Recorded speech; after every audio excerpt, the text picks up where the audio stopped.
Пусть дети читают стихи Алиевой Ильганы, 14 лет, 8 класс, Центр образования Юлдаш, селение Кучник, Табасаранский район.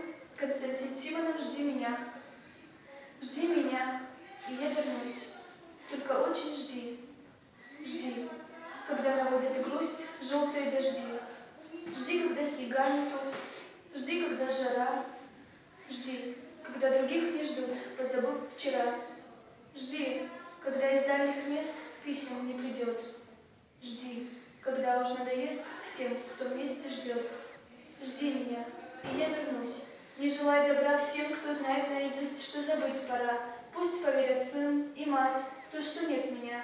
Пусть друзья устанут ждать, сядут у огня, выпьют горькое вино напомин души. Жди, и с ними заодно выпить не спеша. Жди меня, и я вернусь, всем смертям назло. Кто не ждал меня, тот пусть скажет повезло. Не понять, не ждавшим им, как среди огня, ожиданием своим ты спасла меня. Как я выжил, будем знать только мы с тобою. Просто ты умела ждать, как никто другой.